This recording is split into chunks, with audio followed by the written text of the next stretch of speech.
తీసుకున్న ఆహారం ఏదైనా చక్కెరగా మారుతుంది. ఆ చక్కెరగా మారిన దాన్ని శరీరం అంతటా ఆ శక్తి కదా, ఆ శక్తిని శరీరం అంతా కణకణానికి సరఫరా చేసే పని ఇన్సులిన్ పని. కానీ ఎప్పుడైతే మరి ఈ క్రియలో లోపం వచ్చిందో, ఇది మందకిచ్చిందో, అది ఇన్సులిన్ ఉత్పత్తి చేయదు. ఇన్సులిన్ ఉత్పత్తి చేయకపోతే మనకి చక్కెర అయితే తిన్న ఆహారంలో చక్కెర అయితే తయారైపోయింది, మరి ఆ సరఫరా అవడానికి ఇన్సులిన్ లేదు కదా, మరి ప్యాంక్రియాస్ పనిచేయటల్లా. అప్పుడు ఇన్సులిన్ లేకపోతే ఏమవుతుంది, ఆ చక్కెర ఒక చుట్టూ నిలుగుండిపోతుంది. నిలుగుండిపోయేటప్పటికి మనకు అనారోగ్యం వచ్చేస్తుంది. అదే మనకి ఏదో డిస్కంఫర్ట్ ఫీల్ అవుతాం. డాక్టర్ దగ్గరికి టెస్ట్ చేసి షుగర్ అంటారు. అప్పుడు వాళ్ళు ఏం చేస్తారు అంటే మనకి ట్యాబ్లెట్స్ ఇస్తారు. మరి ఆ ట్యాబ్లెట్స్ ఏం చేస్తున్నాయి అంటే అవి ఇన్సులిన్ చేసే పని చేస్తున్నాయి. అంటే ఇన్సులిన్ ఏం చేస్తుంది, చక్కెరని శరీరం అంతా సరిగ్గా ప్రతి సెల్లో ఆ శక్తి వెళ్ళేలాగా చేస్తుంది కదా. ఇప్పుడు మన డాక్టర్ ఏం చెప్తాడు, నువ్వు జీవితాంతం ఈ ట్యాబ్లెట్ వేసుకోవాలి అంటాడు. అప్పుడు వీళ్ళకి డౌట్ వస్తుంది అనమాట. ఇప్పుడు ఒక జ్వరమో దగ్గో జలుబు వచ్చింది అనుకోండి, ఒక 5 days కోర్స్ అని ఇస్తారు. అవి వేసుకుంటే తగ్గిపోతుంది కదా. కానీ ఎందుకు మరి ఈ ట్యాబ్లెట్ జీవితాంతం వేసుకోమంటున్నారు వీళ్ళు అని డౌట్ వస్తుంది. మరి ఇక్కడ ఏం జరుగుతోంది అంటే ఆ ట్యాబ్లెట్ ఏం చేస్తోంది అంటే ఇన్సులిన్ ఏ పని చేస్తుందో ఆ పని మాత్రమే చేస్తుంది. అంటే ఇక్కడ తాత్కాలిక ఉపశమనమే కలుగుతోంది, ఇన్సులిన్ చేసే పని మాత్రమే అక్కడ జరుగుతోంది. కానీ ప్యాంక్రియాస్ పనిచేయట్లేదు కదా. ప్యాంక్రియాస్ పనిచేయించగలిగితే అది శాశ్వత పరిష్కారం. కానీ ఇక్కడ నీకు తాత్కాలిక ఉపశమనమే. మనకి డాక్టర్లు ఎంత సైంటిస్టులు ఎంత కనుక్కున్నా వాళ్ళు ఇన్సులిన్ చేసే పని చేయించగలుగుతున్నారు, కానీ ఆ ప్యాంక్రియాస్ అనే గ్రంథి చేయాల్సిన పనికి కావాల్సినట్టుగా మనకి ఏవి రాలా మార్కెట్లో. సో అంటే అందుకని ఆ ఇన్సులిన్ చేసే పని ట్యాబ్లెట్ చేస్తుంది కాబట్టి నువ్వు రోజు వేసుకోవాలి, తప్పదు. నువ్వు మరి ఆహారం తీసుకుంటున్నావు, ఆ చక్కెరగా మారిపోతున్నది కాబట్టి ఇన్సులిన్ చేసే పని అది చేస్తాను. సో నువ్వు జీవితాంతం అన్నం తింటున్నావు, ప్రతిరోజు అన్నం తింటావు, అవునా? మరి ప్రతిరోజు ఇన్సులిన్ పని చేయాలి కాబట్టి ట్యాబ్లెట్ వేసుకుంటున్నావు. కానీ మరి శాశ్వత పరిష్కారం ఎప్పుడు వస్తుంది, మనలో శక్తి పెరిగినప్పుడు వస్తుంది. ఎప్పుడైతే మన శ్వాస మీద ధ్యాస పెట్టి ధ్యానం చేస్తామో, ఎప్పుడైతే ఆలోచన రహిత స్థితిలో అంటే ఆ ధ్యాన స్థితిలో కనుక ఆ విశ్వశక్తిని మనలోకి ప్రవహించినప్పుడు మనలో శక్తి పెరుగుతుంది. ఆ శక్తి పెరిగినప్పుడు, బాగా శక్తి పెరిగినప్పుడు ప్యాంక్రియాస్ మళ్ళీ యథావిధిగా పనిచేయడం మొదలు పెడతాయి. అది యథావిధిగా పనిచేసినప్పుడు ఏమవుతుంది, అది ఇన్సులిన్ని ఆటోమేటిక్గా ఉత్పత్తి చేస్తుంది, అవునా? అప్పుడు ఇంకా మనం ట్యాబ్లెట్ వేసుకోవాల్సిన అవసరం లేదు. అలాగే మరి డాక్టర్స్ చెప్తారు కదా, మీరు స్వీట్స్ తినద్దు ఇవన్నీ చెప్తారు కదా. అప్పుడు స్వీట్స్ శుభ్రంగా తినచ్చు, ఇంకా ఫుడ్ కూడా ఎంత కావాలంటే అంత తినచ్చు. ఇప్పుడు అంతకుముందు అలా కాదు కదా, నువ్వు స్వీట్స్ తినకూడదు, నువ్వు కొంచెమే తినాలి ఫుడ్, ఇలా చెప్తారు కదా. ఇప్పుడు టాబ్లెట్ అక్కర్లా, పైగా శుభ్రంగా మన స్వీట్స్ అన్నీ ఏది కావాలంటే అది తినచ్చు. ఎందుకు అంటే ఎప్పుడైతే ధ్యానం ద్వారా ఆ శక్తిని మనం విశ్వశక్తిని మనం పొందామో, ఆ విశ్వశక్తి మనలో బాగా పెరగడం వల్ల ఆ క్రియలు మళ్ళీ యథావిధిగా పనిచేయడం మొదలుపెట్టినాయి అన్నమాట. సో ధ్యానం వల్ల మనం పొందే లాభం ఇది. అంటే లోపల ఎలాంటి క్రియలు ఆగిపోయినా, నెమ్మదిచ్చినా, అంటే నెమ్మదిచ్చినా ఆగిపోయినా మనకు శక్తి తగ్గినప్పుడు, ఎందుకంటే శారీరక అలసట, మానసిక ఒత్తిడికి, ఆ డిప్రెషన్కి, మనకి ఇలాంటి ఈ మానసిక అనారోగ్యాలు అనేవి వస్తూ ఉంటాయి. అలా వచ్చినప్పుడు లోపల ఎన్నో ఈ క్రియలని డిస్టర్బెన్స్ జరగడం వల్ల మనకి అనారోగ్యం వచ్చింది. సో ఎప్పుడైతే మన ఆ శక్తిని, ఆ విశ్వశక్తిని మనలోకి ప్రవహించిందో, శక్తి పెరిగింది కదా, పెరిగినప్పుడు క్రియలు యథావిధిగా పనిచేసినాయి, మళ్ళీ మన అనారోగ్యం పోయి ఆరోగ్యంగా మనము తయారైపోతాం అన్నమాట. అందుకనే ధ్యానం సర్వరోగ నివారణి అన్నారు కదా, అవునా? అంటే ఈ విధంగా, అంటే ఏ క్రియల వల్ల ఎలాంటి ప్రాబ్లమ్స్ అయినా మనకి రావచ్చు, అన్ని క్రియలు కూడా సెట్ అయిపోతాయి అన్నమాట. అలా ఇంకా ఏంటంటే ఇలా మనం సాధన చేస్తూ ఉంటాం అనుకోండి. సాధన చేస్తున్నప్పుడు అంటే మనకి ఇప్పుడు మనం ఈ నిశ్చల స్థితిలోకి వచ్చినప్పుడు ఏంటంటే మనకి వచ్చే లాభాలు ఏంటంటే, ఒకటి మనం శాంతిగా ఉంటాము, హాయిగా జీవించగలుగుతాము, ఏకాగ్రతతో పనిచేయగలుగుతాము, అలాగే అనారోగ్యం కూడా మనం పోగొట్టుకోగలుగుతాము, ఓకేనా? ఇంకా ఇంకా ఇక్కడి నుంచి ఇంకా మనం సాధన చేస్తూ ఉంటాం, తీవ్రమైన సాధన చేస్తూ ఉన్నప్పుడు మెల్లిమెల్లిగా ఆ నిశ్చలమైన మనసు నిర్మలం అవుతుంది. అలా ఇంకా సాధారణ సమయాన్ని మనం పెంచగా మెల్లిగా ఆ నిశ్చలమైన మనస్సు మెల్లిగా నిర్మలం అవుతుంది, అంటే పవిత్రం అవుతుంది, అంటే శుద్ధత్వంలోకి వస్తుంది. ఇప్పుడు చూడండి, చంచలంగా ఉన్న మనసు నిశ్చలం అయినప్పుడు కూడా అక్కడ కేవలం నిశ్చలం అయింది, కానీ అక్కడ మన మనసు మురికిగా ఉంటుందండి. అంటే మురికిగా అంటే మన మనసులో తమో గుణము, ఈ మనసుకు సంబంధించిన గుణాలు తమో గుణము, రజో గుణము ఇవి ఉంటాయి. ఈ గుణాలు అనేవి చాలా మలిన గుణాలు, స్వార్థ గుణాలు, చెడ్డ గుణాలు అన్నమాట. ప్రతి మనిషికి ఉంటాయి ఈ గుణాలు. ఎందుకంటే ఆ గుణాలు అనేవి ప్రకృతిలో ఉంటాయి. ఆ ప్రకృతిలో ఉన్న గుణాలు మన గుణాలుగా మనకి వచ్చేస్తాయి అన్నమాట. చిన్నప్పటి నుంచి అలా వచ్చేస్తాయి. అలాగే మనం తీసుకునే ఆహారం వల్ల కూడా ఆ గుణాలు అనేవి వృద్ధి చెందుతూ ఉంటాయి. అలా చెందినప్పుడు ఈ తమో గుణం కానీ రజోగుణం కానీ ఈ రెండు కూడా మలిన గుణాలు, స్వార్థ గుణాలు కాబట్టి మనసు మురికిగా ఉంటుంది. ఆ మురికిగా ఉన్న మనసు ఎప్పుడైతే మనం సాధన పెంచుతూ ఉంటామో, సాధన తీవ్రంగా చేస్తూ ఉంటామో, అప్పుడు ఆ మెల్లిగా ఆ మనసు నిర్మలం అవుతుంది. అంటే బాగా పవిత్రం అవుతుంది, శుద్ధత్వంలోకి వస్తుంది. అంటే అర్థం ఏంటి అంటే ఈ తమో గుణము రజోగుణము రెండు కూడా తొలగిపోతాయి. ఈ ధ్యానంలో మనం ఆ శక్తిని పొందినప్పుడు, ఇక్కడ ఆ శక్తి ఎప్పుడు పొందుతాము? ఆ ఆలోచన రహిత స్థితిలోనే. అంటే ఈ ఆలోచన రహిత స్థితిలో ఈ మనస్సు కూడా పనిచేయని స్థితిలోనే మనకి అక్కడ మనకి ధ్యాన స్థితి అనేది మొదలవుతుంది. ఆ ధ్యాన స్థితిలో మనం ఎవరితో ఉంటామంటే సాక్షాత్తు ఆ భగవంతుడితో ఉంటాం. అప్పుడు మాత్రమే మనకి ఆ విశ్వశక్తి మనలోకి ప్రవహిస్తుంది. ఇది బాగా గుర్తుపెట్టుకోవాలి. విశ్వశక్తి మనలోకి ప్రవహించాలి అంటే ఉన్న కండిషన్ ఏంటంటే మనసు అనేది పని చేయకూడదు. ఏమాత్రం పని చేస్తున్నా శక్తి మనలోకి ప్రవహించదు. ప్రవహించినప్పుడు మనకి ఏ లాభము పొందము, అంటే మనలో శక్తి పెరగదు. శక్తి పెరగనప్పుడు మనం ఏ లాభము పొందం. సో అంటే అలా ఆ ధ్యాన స్థితిలో ఆ భగవంతుడితో ఉన్నప్పుడు మనకి శక్తి పెరిగినప్పుడు మనము నిశ్చల స్థితిలో కొన్ని లాభాలు పొందుతాం. నిర్మల స్థితిలో అంటే ఈ శుద్ధమైనప్పుడు, పవిత్రంగా మారినప్పుడు మనం ఇంకొన్ని లాభాలు పొందుతాం. అంటే అక్కడ మనసు నిర్మలం అయ్యింది కదా. అంటే ఏంటి అర్థము అంటే ఈ తమో గుణము రజోగుణము రెండు కూడా వెళ్ళిపోయినాయి. ఇప్పుడు మనం సాత్విక గుణంలోకి వచ్చాం. సో సాత్విక గుణం అనేది చాలా మంచి గుణం. అంటే ఈ తమో గుణము రజోగుణంలో ఉండే వాళ్ళేమో ఎంతసేపు ఇతరులకి చెడు చేస్తూ ఉంటారు ఏదో విధంగా. ఎందుకంటే తమో గుణంలో ఉండేవాడేమో ఆ శరీర సుఖం కోరుకుంటుంటాడు. రజోగుణంలో ఉండేవాడు ఏంటంటే వాడు మనసులో కోరికలు తీర్చుకుంటుంటాడు. వీడికేమో శరీర సుఖం తమో గుణం వాడికి, రజోగుణంలో ఉండేవాడికి మనసులో కోరికలు. ఈ శరీరాన్ని ఏ విధంగా అయినా సుఖపెట్టాల్సిందే, దానికోసం వాడు ఎంతవరకైనా దిగజారిపోతాడు తమగుణం వాడు. రజోగుణం వాడికి మనసులో అనేక కోరికలు, ఎన్ని కోరికలు ఉంటాయి. ఆ కోరికలు తీర్చుకోవడానికి వాడు ఎంతవరకైనా దిగజారిపోతాడు. సో ఆ దిగజారిపోవడం అంటే ఏంటి? ఇతరులకి చెడు చేయడమే, అంతే కదా. ఏదో విధంగా అంటే నేనే బాగుండాలి, అందరికన్నా నేనే గొప్పగా ఉండాలి, అందరికన్నా అంటే అన్నీ నాకే ఉండాలి అని అనుకుంటున్నప్పుడు ఆ విధంగా వాడు ప్రవర్తిస్తూ ఉంటాడు. అన్యాయం చేస్తాడు, అక్రమాలు చేస్తాడు, దౌర్జన్యం చేస్తాడు, అధర్మము అవినీతికి పాల్పడుతూ ఉంటారు వాళ్ళు, అవునా? సో ఏదో విధంగా నేనే అందరికన్నా గొప్పగా ఉండాలి అని అలా చేస్తున్నప్పుడు ఇతరులకు చెడు చేస్తున్నాడు కదా. అందుకని ఈ రెండు కూడా చాలా స్వార్థ గుణాలు, మలిన గుణాలు చెప్తున్నాం మనం. సో ఈ శక్తి పెరిగినప్పుడు ఎప్పుడైతే మనసు నిర్మలమైందో ఈ రెండు గుణాలు కూడా తొలగిపోయి సాత్విక గుణంలోకి వస్తాం. సాత్విక గుణంలో మనకి ఏమవుతుంది అంటే అక్కడ బుద్ధి వికసిస్తుందండి. ఇది చాలా ఇంపార్టెంట్ పాయింట్. బుద్ధి వికసించడం అనేది చాలా ఇంపార్టెంట్ పాయింట్. పత్రికారు అంటారు మీరు బుద్ధిని వికసింప చేసుకోండి. రాఘవరావు సార్ అయితే రోజు చెప్తారు మీరు బుద్ధిని వికసింప చేసుకోండి. బుద్ధి వికసించిన వారి యొక్క జీవితమే జీవితము అంటారు. అంటే వాళ్ళు తీసుకునే నిర్ణయాలన్నీ వాళ్ళకి లాభదాయకంగా ఉంటాయి, బుద్ధి వికసించిన వారి యొక్క జీవితం.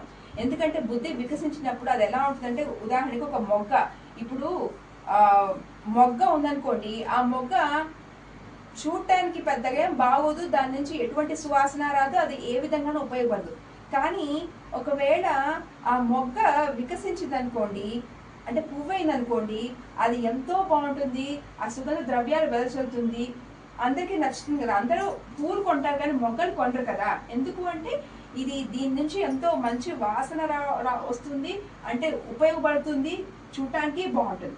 అలాగే బుద్ధి వికసించని వారు అన్నీ కూడా ఇతరులకి నష్టం కలిగిస్తూ ఉంటారు. కానీ బుద్ధి వికసించిన వారు ఎప్పుడు కూడా లోక కళ్యాణకరమైన పనులే చేస్తారు.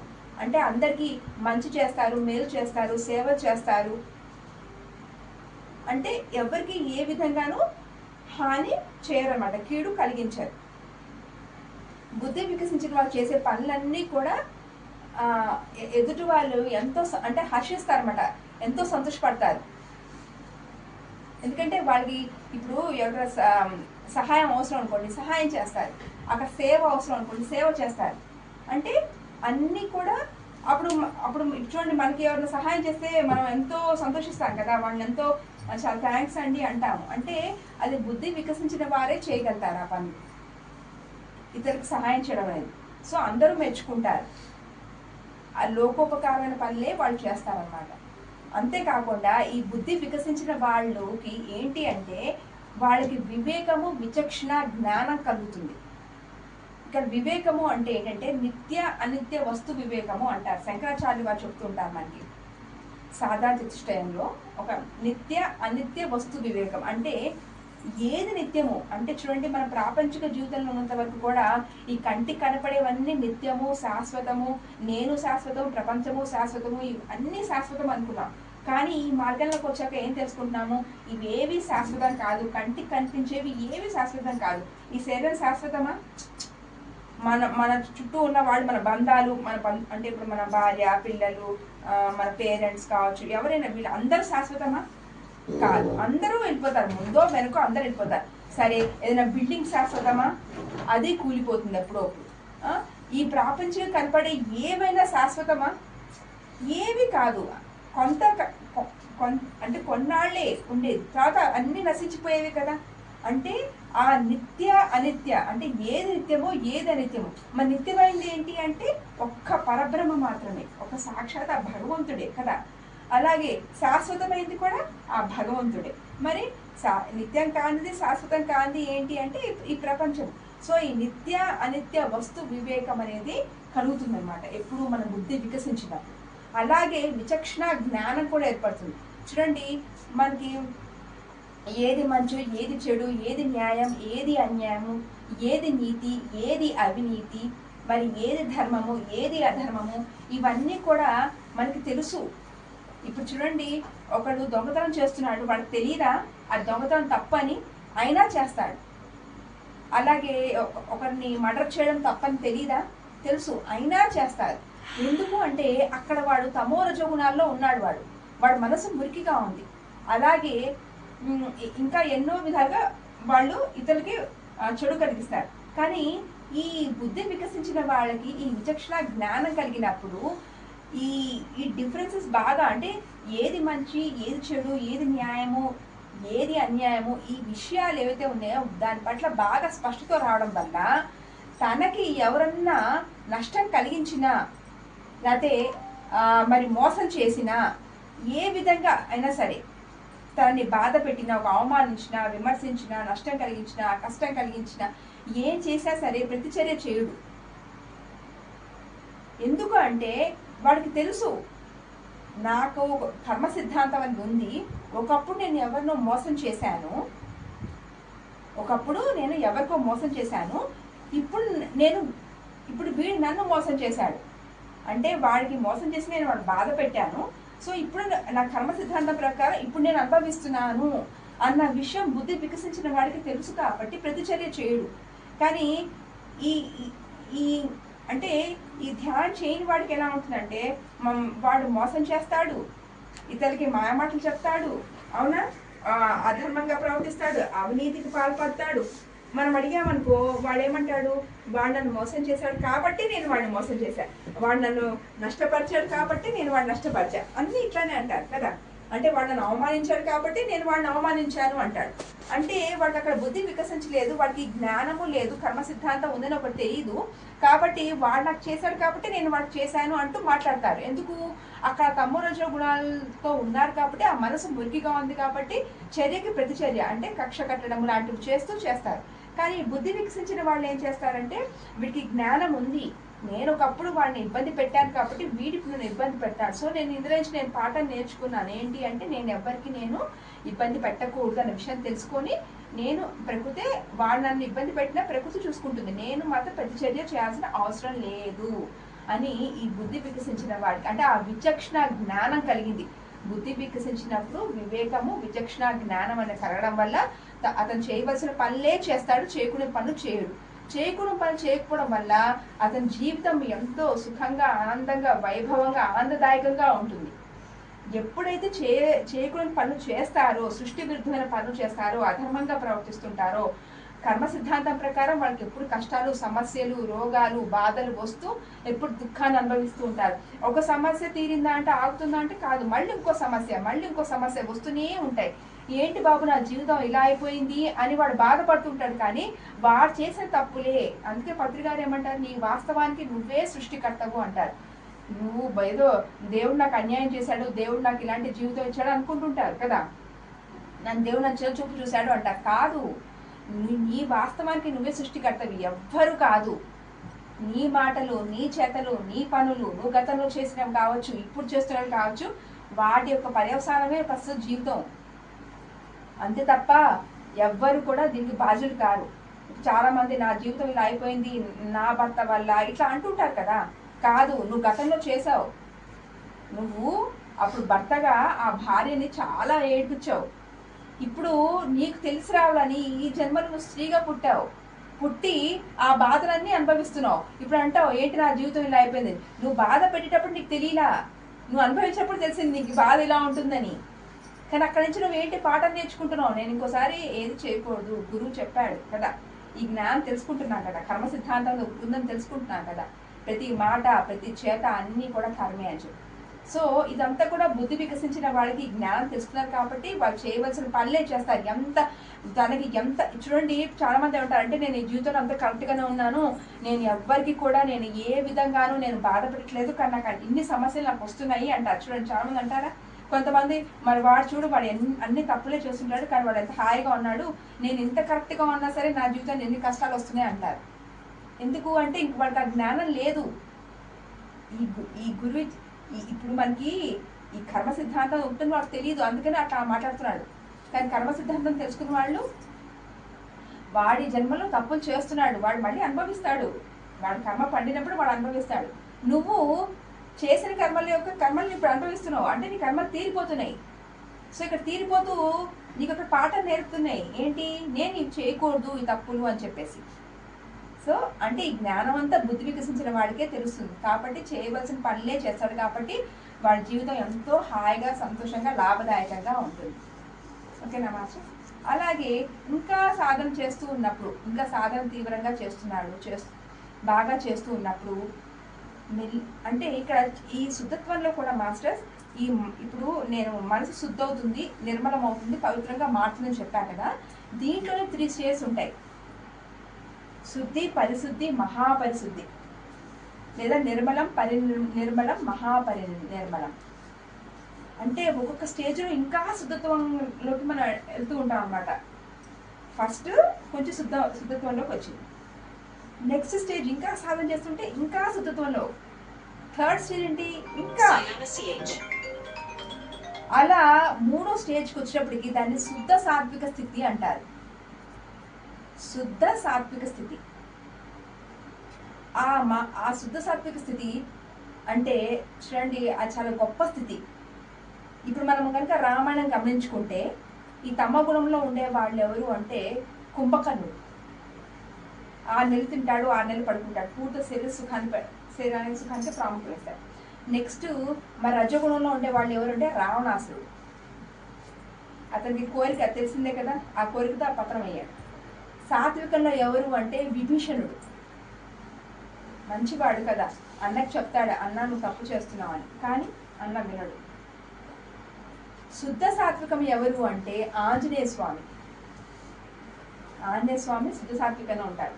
ఈ శుద్ధ సాత్విక స్థితికి మనం వచ్చినప్పుడు వచ్చే లాభం ఏంటంటే మనకి ఇంకా అసలు మనము అంటే ఈ శరీర భ్రాంతి, ప్రాపంచిక మాయ ఇవన్నీ కూడా వదిలిపోతాయి మాస్టర్స్.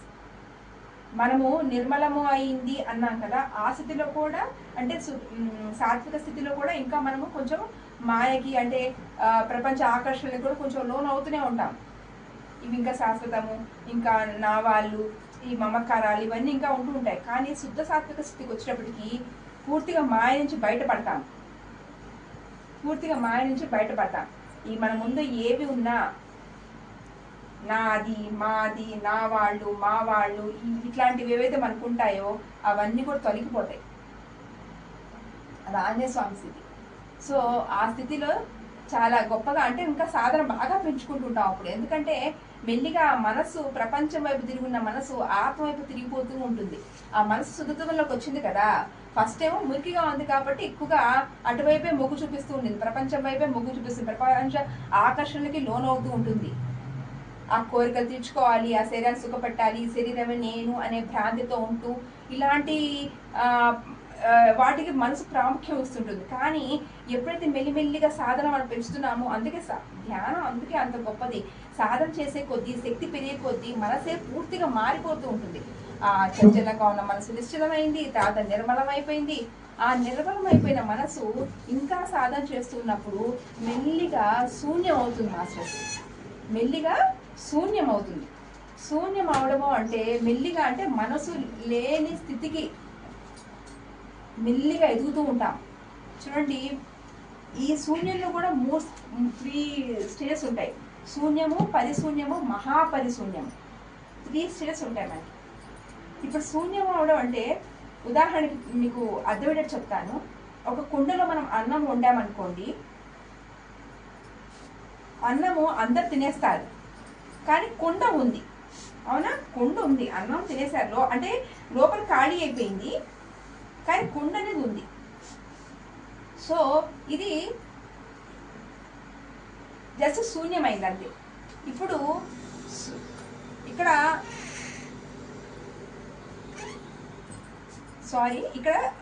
అక్కడ మనసు ఖాళీ అయింది అన్నప్పుడు ఆ అన్నం అంతా కూడా తినడం అయిపోయింది. సో అక్కడ మనసు ఖాళీ అయినట్టు. కానీ శూన్యం అంటే ఏంటంటే, శూన్యం, పరిశూన్యం, మహాపరిశూన్యం మనకు అర్థం చేసుకోవాలి అంటే కుండ ఎగ్జాంపుల్ తీసుకున్నప్పుడు దీన్ని ఒక 3 పార్ట్స్గా చేస్తే, ఫస్ట్ శూన్య స్థితికి వచ్చినప్పుడు కొంత మనసు అనేది డిజాల్వ్ అయిపోయింది. అంటే అసలు మొత్తం కూడా శూన్యమే కదా, కానీ కుండ ఎందుకు అడ్డ ఉంది. ఈ ఆ బయట శూన్యానికి అంటే మన పత్రిక అంటారు చూడండి, చిదాకాశము ఘటాకాశం అని విన్నారా? ఘటాకాశము అంటే ఈ ఘటంలో ఉన్న స్పేస్, చిదాకాశము అంటే స్పేస్, అంతా స్పేస్. సో దానికి దీనికి ఏంటి డిఫరెన్స్ అంటే మధ్యలో ఒక కుండ ఉంది, అవునా? ఈ కుండని 3 పార్ట్స్గా చేసామనుకోండి, 3 పార్ట్స్గా మనం బ్రేక్ చేసామనుకోండి. ఒక పార్ట్ అంటే శూన్యం అయింది అనుకోండి. శూన్యము అంటే కొంచెము మనసు అనేది డిజాల్వ్ అయిపోయింది, అంటే ఇంకా మనసు లేదు. శూన్యం అంటేనే ఇంకా మనసు లేదు, అంటే చిదాకాశంలో కలిసిపోయింది అది. అయితే ఇంకా 2 పార్ట్స్ ఉన్నాయి. ఇంకా సాధన పెంచాం తీవ్రమైన సాధన చేస్తున్నప్పుడు ఇంకో పార్ట్ కూడా డిజాల్వ్ అయిపోయింది, అంటే పరిశూన్యం అంటారు. పరిశూన్యం అంటే ఇంకా ఆకాశం అంటే ఇంకా డిజాల్వ్ అయిపోయింది అంటే ఆ మనసు అనేది మెల్లిగా పోతున్నది. తర్వాత థర్డ్స్ ఏంటి? మహాపరిశూన్యం, అసలు కుండే లేదు, అంతా కలిసిపోయింది, అది మహాపరిశూన్యం. ఆ మహాపరిశూన్యం అంటే ఇంకా మనసు అనేదే లేదు. సో అంటే ఈ శూన్య స్థితిలో ఉన్నప్పుడు, అంటే ఎప్పుడైతే మనం అదే స్టార్టింగ్ శూన్య స్థితి, పరిశూన్యము, ఈ స్టేజెస్లో ఉన్నప్పుడు దైవాలుగా ఎదుగుతూ ఉంటాం. ఇంకా నిర్మలమైపోయింది, బాగా శుద్ధత్వంలోకి వచ్చేసింది మనసు. ఫస్ట్ మహాపరిశుద్ధి అయిపోయిన తర్వాత మెల్లిగా ఆ మనస్సు మహాపరిశుద్ధి అయిపోయి ఇంకా శూన్యస్థితికిలో దగ్గర ఉన్నప్పుడు మనం దైవాలంగా మారిపోతుంటాం. దైవత్వ లక్షణాలన్నీ మనకు వచ్చేస్తుంటాయి. అందుకే వీళ్ళని దివ్యులు అంటారు. అంటే ఎన్నో సిద్ధులు, శక్తులు సంక్రమిస్తూ ఉంటాయి వీళ్ళకి. అంటే చూడండి, ఈ కంటితో చూడలేనిది, ఈ చెవులతో వినలేనివి, అవన్నీ కూడా మనకు తెలుస్తూ ఉంటాయి సాధనలో. ఆ శక్తి ఎంత అంటే అపారంగా మనకు వచ్చేస్తూ ఉంటుంది. దాంతో ఎట్లా అంటే ఈ మూఢకం తెచ్చుకోవడము, ఆ మూడకాన్ని తెచ్చుకోవడము, తర్వాత మన సూక్ష్మ శరీరయానం జరుగుతుంది. మీ అందరికీ తెలుసు కదా సూక్ష్మ శరీరము ఉంటుంది మన లోపల అంటే. ఆ సూక్ష్మ శరీర యానం జరిగి సృష్టి రహస్యాలన్నీ తెలుసుకుంటుంటాము. అనేక రహస్యాలు తెలుసుకోవడమే కాకుండా ఈ కళతో చూడనివి మరి అవన్నీ మనం చూస్తుంటాము. ఈ చెవులతో వెళ్ళేవి మనకు ఎన్నో తెలుస్తూ ఉంటాయి. అలా మనకి ఇంకా సాధన పెరిగే కొద్దీ, శక్తి పెరిగే కొద్దీ మెల్లిగా ఈ సృష్టి రహస్యాలు తెలుస్తూ ఉంటే దాంతో పాటుగా మెల్లిమెల్లిగా మన కర్మలు అనేవి దగ్ధం అవుతూ ఉంటాయి. మన కర్మలు అంటే మనకి 3 రకాల కర్మలు ఉంటాయి. మీకు అందరికీ తెలుసు కదా, సంచిత, ప్రారబ్ధ, ఆగామి కర్మలు. ఈ కర్మలు ఉన్నంత వరకు మనం మామూలుగా జన్మలు తీసుకుంటూ ఉంటాం మాస్టర్స్. కర్మలు పూర్తిగా మనకు తొలగేంత వరకు మన జన్మలు తప్పవు. ఎందుకంటే కర్మలు అనుభవించాల్సిందే. మనం చిన్న చిన్న దగ్గర నుంచి మన ఖాతాలో జమ అయిపోయిన కర్మలన్నీ, ఆ సంచిత కర్మలు ప్రతి ఒక్కరికి గుట్టలు గుట్టలు ఉంటాయి. ఎన్నో జన్మలు తీసుకున్నాము, ఎన్నో కర్మలు చేశాము. కొన్ని కర్మలు మన ఆ జన్మలో అనుభవించినా ఇంకా కొన్ని కర్మలు మన ఖాతాలో జమ చేయబడతాయి. అవి మళ్ళీ మనం ప్రారంభంగా కొన్ని తెచ్చుకుంటూ ఉంటాం. మళ్ళీ జన్మకి వచ్చేటప్పుడు కొన్ని తెచ్చుకుంటాం. అది మన చాయిసే. కానీ కొన్ని తెచ్చుకున్నా మనం చేసేదో చాలా ఎక్కువ. రోజుకి ఎన్నో కర్మలు చేస్తుంటాం కదా. సో సంచితంలో చాలా ఉంటాయి కర్మలు. ఈ కర్మలన్నీ మెల్లిమెల్లిగా మనకి ఇక్కడ దగ్ధం అవుతుంటాయి. అదే కొద్దీ ఎప్పుడైతే ఆ జ్ఞానం అగ్నిలాగా ప్రజ్వరిల్లుతుందో అప్పుడు అంటే పూర్ణ జ్ఞానం పొందాలి మాస్టర్. అల్టిమేట్గా మనం పూర్ణ జ్ఞానం పొందాలి. మన లక్ష్యమే పూర్ణ జ్ఞానం పొందడం. ఆత్మలమైన మనము మన లక్ష్యం ఏంటంటే పూర్ణ జ్ఞానం పొందాలి. పూర్ణ జ్ఞానం పొందాలి అంటే అది కేవలం సాధన వల్ల మాత్రమే సాధ్యం. ఎందుకంటే నువ్వు జ్ఞానము, ఇక్కడ జ్ఞానం అందుకే చాలా ఇంపార్టెంట్. ఇందాక కూడా సార్ చెప్పారు జ్ఞానం ఎందుకు అంత ఇంపార్టెంట్ అంటే ఈ జ్ఞానం తెలుసుకున్నప్పుడే దుఃఖం నుంచి మనం బయటపడగలుగుతాం. జ్ఞానము ఎందుకు అంటే దుఃఖం నుంచి బయటపడడానికి. పత్రికారు ఏమంటారు, నీలో వీసమెత్తు దుఃఖం ఉన్నా నువ్వు అజ్ఞానంలో ఉన్నట్టే అంటారు. వీసమెత్తు అంటే ఎంత కొంచెం దుఃఖం ఉన్నా నువ్వు అజ్ఞానంలోనే ఉన్నట్టే. ఎందుకన్నారు ఆ మాట? నీకు దుఃఖం ఎప్పుడు కలుగుతుంది అంటే నువ్వు మనసు ప్రభావంలో పడ్డప్పుడు. మనసు ఏం చెప్తూ ఉంటుందంటే ఈ శరీరం నువ్వు ఈ శరీరాన్ని, ఈ మేను నువ్వు అంటుంది. ఈ మేనుకు సంబంధించిన అటు బంధువులు కావచ్చు, లేకపోతే అదే మన వాళ్ళు, మన భార్య, భర్త, పిల్లలు, ఇట్లా ఏదైనా సరే, అయితే మన వస్తువులు కావచ్చు, ఏది వాటికి కొంచెం తేడా వచ్చినా మనకు కొంచెం దుఃఖం కలిగినా కూడా నువ్వు అజ్ఞానమే. నీకు అజ్ఞానమే. ఎందుకు అంటే నువ్వు ఎవరివి? నువ్వు శరీరంగా ఆత్మ. మరి ఆత్మని మాట పెదవుల ద్వారా జస్ట్ మాటను ఆత్మ అంటే సరిపోతుందా? ఆత్మ అన్నట్టుగా మనం జీవిస్తున్నామా? ఆత్మ అన్నట్టుగా అసలు మనం ప్రవర్తిస్తున్నామా అంటే నీకు ఇంకా పూర్ణంగా జ్ఞానం కలగలేదు. నీకు దుఃఖం ఎందుకు వస్తున్నది అంటే నీ శరీర భ్రాంతి వదలటలేదు. నీ మనసు ప్రాముఖ్యంలో నువ్వు ఉన్నావు. ఆ మనసు ఏం చేస్తూ ఉంటుందంటే నీకు బాధ కలిగిస్తూ ఉంటుంది. అంటే నీకు అంటే జరగకూడదు జరిగినా ఏదన్నా అనుకుంటాం కదా, ఇలా జరగకూడదు, అది జరగకూడదు, ఇంత జరిగినా నీకు బాధ కలుగుతుందంటే నువ్వు ఆత్మ అంటే అసలు జీవించటల్లా.